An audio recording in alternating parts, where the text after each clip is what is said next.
Hey folks, this is Arcaden with part 2 of my look at how choice and consequence are handled in the narrative game Dispatch. This video continues the analysis from my last one, covering episodes 3 and 4 to give you a sense of the types of decisions you can make and how they affect the game and story. A quick thank you to everyone who commented on the last video. I really enjoyed reading the comments and learned a bit about the past Telltale games. I'll be referencing some of those comments later in the video. Major spoilers ahead for these episodes. Timestamps are below if you want to skip around. So again, there are 4 types of decisions you can make in Dispatch so far. First, there are the QuickTime events, which exist in episodes 1 and 2, but not in 3 and 4. I'm assuming we'll get some more of these if Robert gets back into combat, but for now, there's nothing to talk about. Second, there are the gameplay elements, which I'm considering the hacking segments and the dispatch segments. Then there are dialogue and action decisions you make. And then there are they will remember that decisions, which are the dialogue and action decisions, but I'm separating these out because the game explicitly signals they're more impactful. To make this analysis, I had 3 playthroughs running and did additional variations on specific scenes to see what happened. I am sure I've missed a few things, but my goal here is to just give you a sense of the game's approach overall.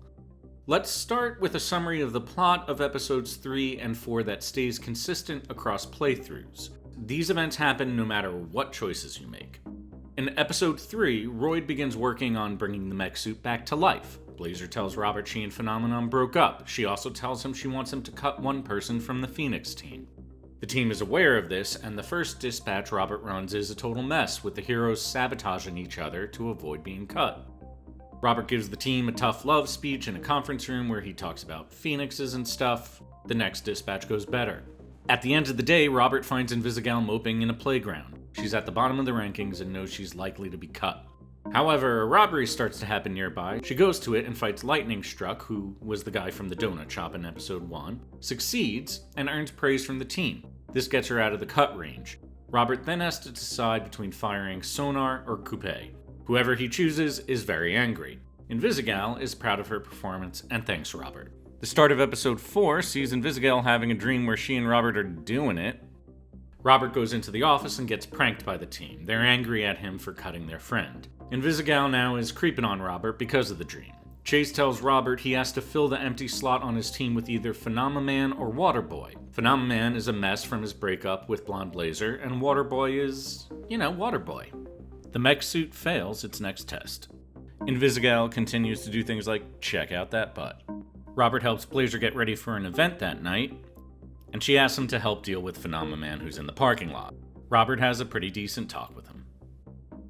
Invisigal corners you in the men's bathroom and tells you that she had this dream about you. In the next dispatch segment, the team feels overwhelmed being one person down. After it, Flambe bullies Waterboy in the break room. You choose either Waterboy or Phenomenon for the team. You get a locker scene with whomever you picked, then a dispatch scene where regardless of your choice, the team is super mean to them, and then you give that chosen hero a pep talk. The day ends with you choosing between seeing a movie with Invisigal or having dinner with Blazer. That's what always happens. Now, let's get to the decisions you make, starting with the gameplay decision. There are 4 required hacking sections that you'll come across, plus additional ones depending on your dispatch choices. All of these can now be failed and have some sort of consequences. One of the required hacking sections connects to a series of missions in the dispatch gameplay in episode 4. If you succeed, you learn that Coupe is being targeted for assassination. If you fail, you don't learn that, but the missions proceed the same way, and we'll talk about that in a bit.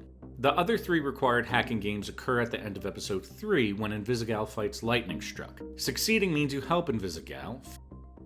Failing means you don't. She remembers it either way.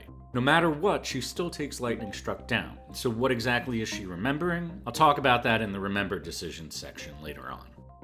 Overall, the hacking game has gotten more challenging and varied. There's now a version that focuses on finding a specific signal on a grid, antivirus programs that chase you, and there's one variation that stressed me out that plays like a memory sequence game with a time limit. The dispatch gameplay segments have also gotten more complicated. In addition to assigning superheroes, you can now train them to unlock one of 2 additional abilities. You discover heroes' innate special abilities that will help others. Certain pairings give synergy bonuses. Also, some heroes are perfect for specific missions where finding the right match guarantees success, but it's not always who you expect, like when Sonar takes down a cult by looking at their tax records. In terms of choice and consequence, missions within the dispatch games are linked, so they feel like a storyline. But for the most part, they seem fixed. There were some variations, like there's a dog walking mission that if you fail it, then another mission pops up where you have to find the dog. On things like the previously mentioned assassination mission, regardless of how I performed, the 3 missions proceeded the same. The only difference is you learn that Coupe is the assassination target, but that information doesn't go anywhere. If I missed something here, let me know in the comments. Your performance in these segments affects Robert's level and your hero's stats. Robert can be promoted from assistant to associate and so on. When you get promoted, you get an item and a bonus point. Heroes gain experience from wins and get stronger, which will make future successes easier. That said, no decision within the dispatch segment affects anything outside of it so far. However, story decisions do affect dispatch segments. So let's move to talking about dialogue and action decisions. By my count, there are 26 dialogue or action decision moments in episodes 3 and 4. 18 of those will give you a They Will Remember notification, 8 don't. This is a much higher percentage of They Will Remember decisions than in the first 2 episodes. Let's talk about the 8 that don't give you the notification. They're the same as they were in the last video. These alter short-term dialogue, but end up at the same story beat. Every time I walk in this place, I get sad. That don't happen to you? No one ever tell you that? It's called minimalism. It's a lifestyle. Brother, it is your life, but it's no kind of style. This the type of apartment you see when the detective kicked the door in. No one ever tell you that? Yeah, well, I've been focused on being Mecha Man. It was kind of a full-time thing. Right. And you only got time for buy that bubblegum chair. This the type of apartment you see when the detective kicked the door in. I'm poor, Royd. Is that what you want to hear? Does that make you feel good? Ha, bro, you're not poor if you can keep this suit going. Like, where you sleep? We're figuring that out. You're figuring that out, huh? Shoot, even the beef got a bed. So these decisions add flavor and moments of engagement, but don't actually affect the plot. Now, for the 18 They Will Remember moments, a quick little note. You will see more notifications of people remembering than actual decisions you make, because one choice can trigger multiple reactions. For instance, when you fire somebody, your decision is remembered by Blazer, as well as the person fired. Now, I'm not going to cover every They Remember moment like I did in the last video. Instead, I'm going to focus on 3 major decisions and then talk in general about the rest. The first big decision is who you fire at the end of episode 3. It's always going to be between Sonar and Coupe. Your choice changes the content of the firing scene, who's on your team in the next dispatch episode, the content of a prank when you log in the next day, and who's mad at you. So if you fire Sonar, Coupe is on your team, you get a screeching bat-like computer prank, and Malevola is furious, because she was friends with Sonar. She refuses certain missions and clocks out early in the next dispatch section. Mate, cut me if you want, but I'm out. If you fire Coupe, the prank is, well, dirtier. Punch Up is mad and also clocks out early in the dispatch segment. Dialogue in the dispatch section is different also. As of now, that's what this decision changes. The second big decision is then who you replace that person with, either Phenomaman or Waterboy. Whoever you pick, you get a locker scene with them. Thanks for picking me. The team will be really mean to them in the next dispatch segment. Yeah, the best at crying. The best at leaving a giant crater whenever he takes to the skies. You go back to wiping up spills, janitor. And then you give them a pep talk. I wish to make love to you again. Again? Here. Hold the beef. It'll help. The story beats mirror each other closely here, but dialogue and setting are very different. Also, the 2 characters have different abilities and challenges that will affect you in the dispatch segment. The third big decision is who you hang out with at the end of episode 4. You could go to a movie with Invisigal or have dinner with Blazer. This leads to 2 pretty different scenes. With Invisigal, you have a quiet, flirtatious moment. There is a choice in the scene, but it doesn't affect how the scene turns out. It does give you a great line, though. I'm not gonna you just because you bought me a bucket of corn.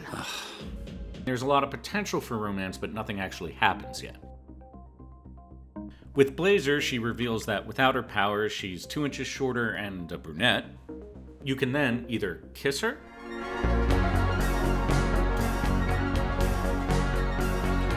you can ask, Why do you care what I think? Because I like you. And I think you like me. I just wanted to hear you say it. or make a distracting joke. If you're not gonna be blonde, you could have at least wore a blazer.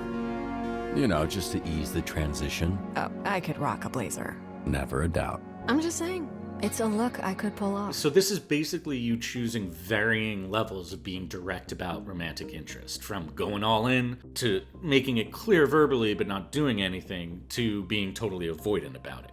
Blazer remembers your choice, and then the rest of the scene plays out the same way. So what's going on with these remember choices?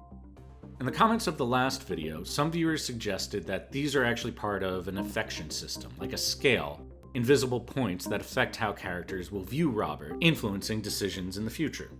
That makes sense, and at this point seems like the likely option. Thanks for the heads up, folks. It's interesting to see that a lot of the decisions you make regarding Blonde Blazer seem to follow that pattern of degrees of directness about romantic interest. In the dress scene, you could tell her, I think you look incredible. Thanks. go halfway and make a joke about her looking pretty, but still call her pretty. You look kind of medium pretty, I guess. Kinda medium pretty, you son of a bitch. That's the meanest thing anyone's ever said to me. So I just have a thing against obviously gorgeous women fishing for compliments. Or avoid anything like that at all and reference her wardrobe malfunction again instead. Well, you look fully tucked in, which I think we can agree is the most important thing. Better it happen here than on the red carpet. These choices are similar in weight to the ones you make in the dinner scene. You know, you're all in, you're kinda in, and you're fully avoided. So the idea of a scale system makes sense, as you could weight those 3 decisions differently.